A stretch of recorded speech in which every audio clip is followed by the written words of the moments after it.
1000 సింహాలు లాగుతూ ఉంటాయి. యుద్ధభూమిలో అడుగుపెట్టిన బండాసురుడు ఒక్కసారిగా గట్టిగా అరుస్తాడు. పిడుగులాంటి ఆ శబ్దం విన్న లలితా పరమేశ్వరి స్వయంగా శ్రీచక్ర రథంలో యుద్ధరంగంలోకి బయలుదేరుతుంది. లలితాదేవి వెనకాతలే గేయచక్ర రథంలో మంత్రిని శ్యామలాదేవి, కిరిచక్ర రథంలో దండనాయికి వారాహిదేవి అనుసరిస్తూ ఉంటారు.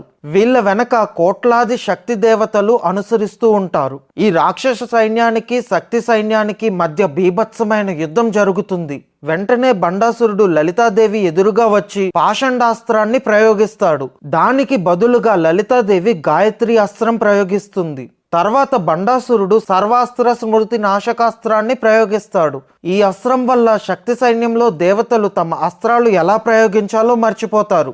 వెంటనే అమ్మవారు ధారణాస్త్రాన్ని ప్రయోగిస్తుంది. దాంతో శక్తి సైన్యకు మళ్ళీ అన్ని గుర్తుకు వస్తాయి. అప్పుడు బండాసురుడు మహారోగ భయంకర అస్త్రాన్ని ప్రయోగిస్తాడు. దానికి అమ్మవారు నామాస్త్రాన్ని ప్రయోగిస్తారు. ఇంకా ఉపేక్షించలేక లలితాదేవి పాశుపతాస్త్రాన్ని ప్రయోగించి రాక్షస సైన్యాన్ని మొత్తాన్ని ఒకేసారి నాశనం చేస్తుంది. వెంటనే నారాయణాస్త్రాన్ని ప్రయోగించి సైన్యం నాయకులందరినీ చంపేస్తుంది. ఇంకా కేవలం బండాసురుడు మాత్రమే మిగిలి ఉంటాడు.